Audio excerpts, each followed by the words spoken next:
This is an essay written by Joshua Hoffman, the founder of Future of Jewish.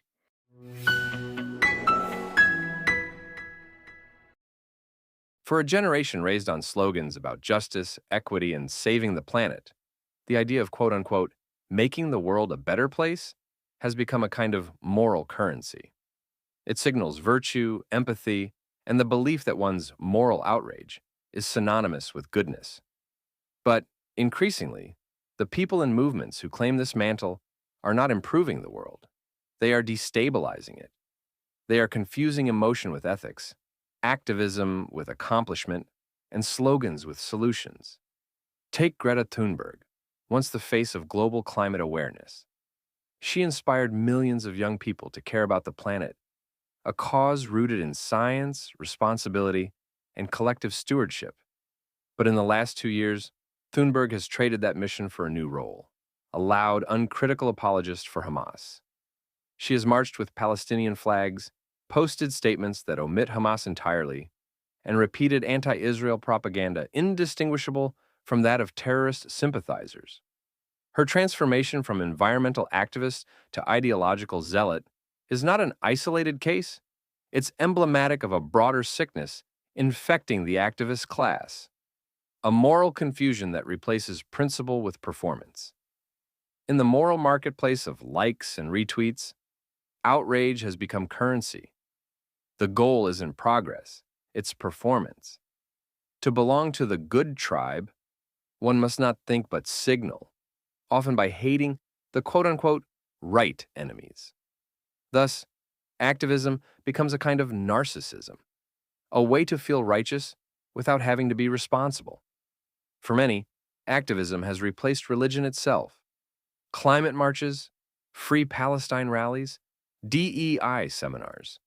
They all function like modern liturgies, but unlike traditional faiths that teach humility, repentance, and compassion, this new religion teaches arrogance, self-righteousness, and condemnation.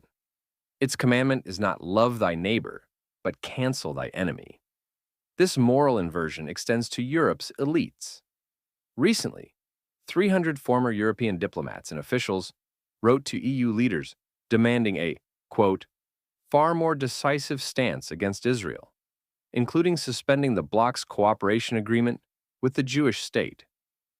In their moral arithmetic, Israel defending itself from a genocidal terrorist organization is somehow a greater evil than the terrorists' atrocities. Meanwhile, 2 major European universities proudly announced that they were cutting off research partnerships with Israeli universities, quote, due to the war in Gaza. Imagine the arrogance, punishing scholars, scientists, and doctors whose work saves lives, all in the name of peace. These are the same circles that claim to defend academic freedom, diversity, and dialogue. But apparently, those values are conditional on political conformity. The same selective morality plays out across the Western world. The same people who call Israel a so-called apartheid state fall silent when Iran executes gay teenagers, when China enslaves Uyghurs, or when women in Afghanistan are beaten for leaving home without a male guardian. Their empathy is geographically selective and politically convenient. It's not about human rights. It's about which humans serve the narrative. The result is not moral clarity, but moral collapse. When every issue is filtered through the same ideological lens, oppressor versus oppressed, colonizer versus colonized, complexity dies. The activist doesn't ask what's true, only who's guilty. That's why Israel, the only democracy in the Middle East, is cast as the villain, and Hamas, a theocratic death cult, becomes the so-called resistance and a liberation movement, quote unquote. Even after the Israel-Hamas ceasefire was announced, the outrage did not subside. It only redirected. In Spain, tens of thousands of protesters flooded city centers, many waving Palestinian flags and chanting against Israel, as if peace itself were an act of aggression. The demonstrations turned violent in several places, leading to arrests as rioters clashed with police. The irony was lost on them. They were not protesting war, but protesting that Israel was no longer at war. This is the pattern now: rage without reflection, fury without facts. The moral theater must go on, even when the curtain should have fallen. For these crowds, Israel's existence is the provocation, and its restraint the offense. The peace they demand is not peace at all. It's surrender.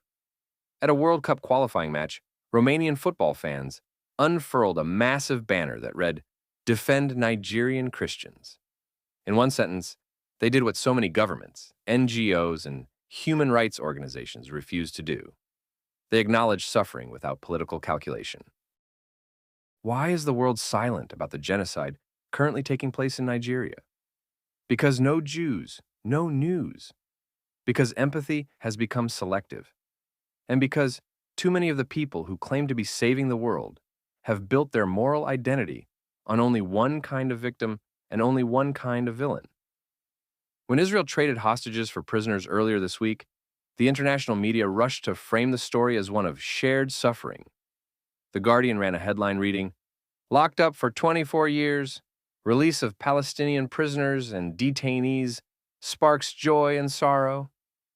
The man in question, Saber Masalma, was not some victim of circumstance.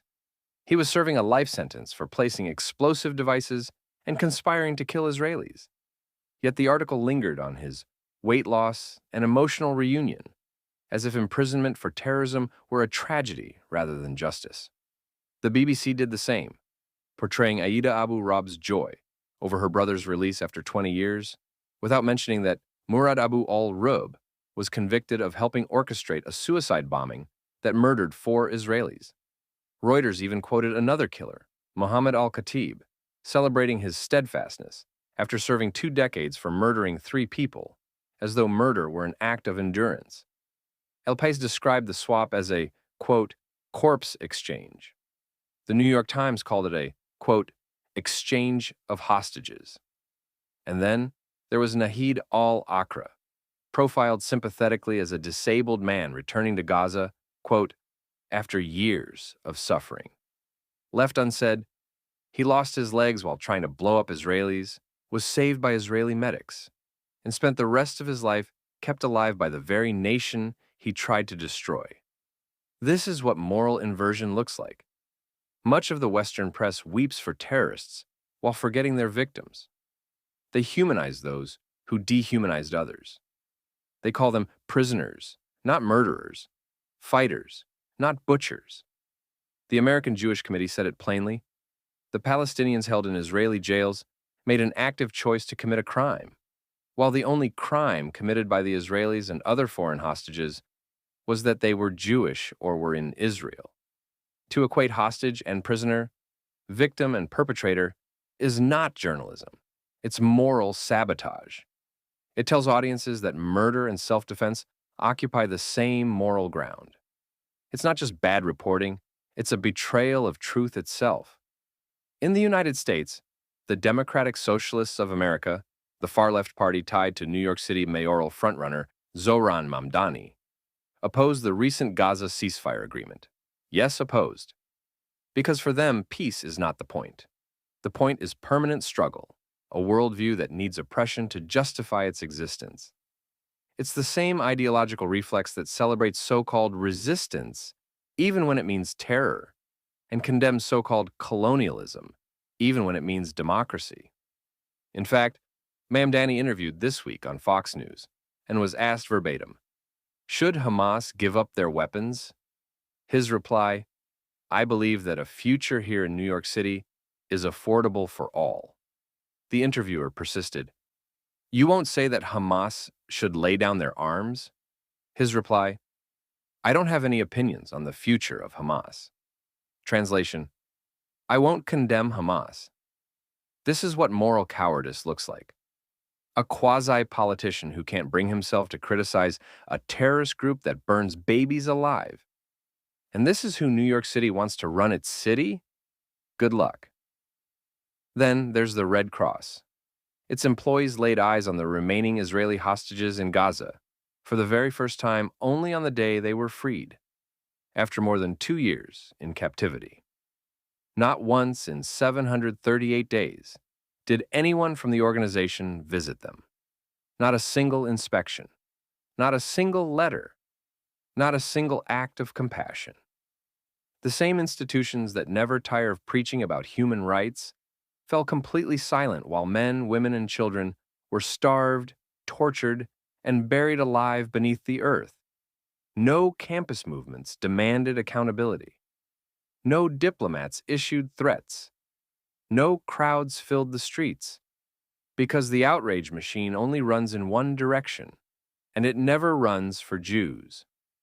Meanwhile, Hamas, the very group that these activists claim to defend, has spent the renewed ceasefire this week not rebuilding Gaza, not feeding its people, but reasserting control through violence. They've killed hundreds of Palestinians in a crackdown on groups challenging their authority. Suddenly, there are no marches in Western streets for innocent Palestinians being killed, no campus sit-ins, no outraged hashtags. They don't exist because outrage isn't about truth. It's about fashion. The pro-Palestinian movement doesn't love Palestinians. It loves the distorted feeling of moral superiority that comes from hating Israel. If they can't bludgeon Israel, they have nothing to say. Even America's largest teachers' union, entrusted with educating millions of children, recently sent its 3 million members a map that completely erased Israel. The same educators who preach inclusion and tolerance to their students are now literally teaching them to erase an entire nation. When a teachers' union erases Israel from the map, it's not a cartographic error.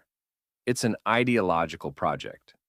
We are raising a generation that confuses feelings with facts, identity with morality, and politics with truth. The cost will not just be geopolitical, it will be civilizational. Every generation has had its moral crusades. The Jacobins of the French Revolution, the Red Guards of Mao's China, the censors of McCarthy's America. Each believed they were saving the world. Each left destruction in their wake.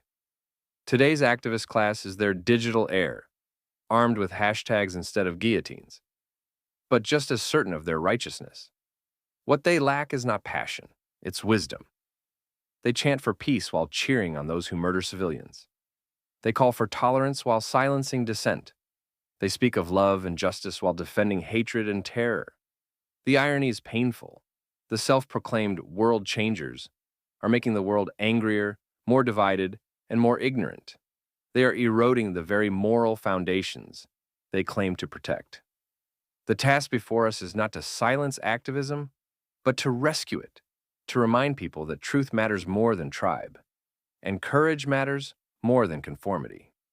The real work of making the world better is rarely loud or viral. It doesn't fit neatly into a chant or a tweet. It happens in classrooms that teach critical thinking, in laboratories that save lives, in communities that build bridges instead of burning them. It happens when people choose truth over trend, integrity over ideology, and compassion over self-righteousness. Believe it or not, it happens in Israel.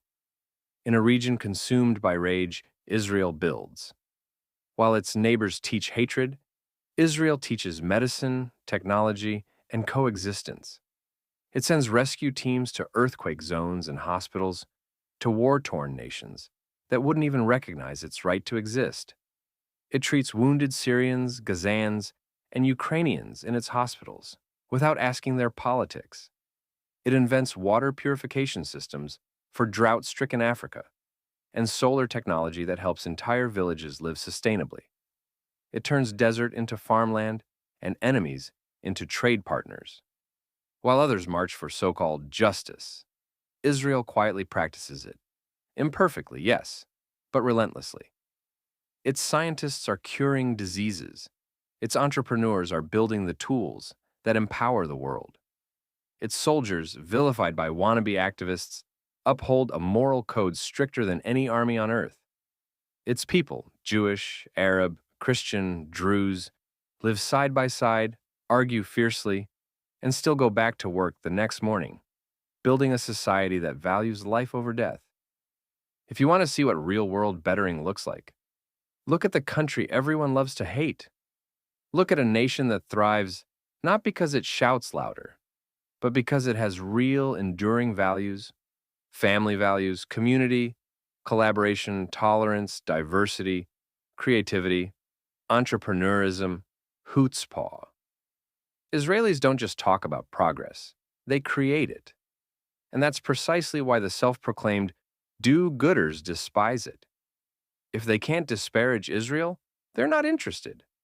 Because Israel exposes what they fear most, that goodness doesn't come from slogans or protests, but from courage, conviction, and creation. If we want to make the world better, we need fewer influencers and more thinkers, fewer protesters and more problem solvers, fewer Gretas who posture, and more quiet heroes who build. Because the people trying to make the world a better place are not making the world a better place. They're making it unrecognizable.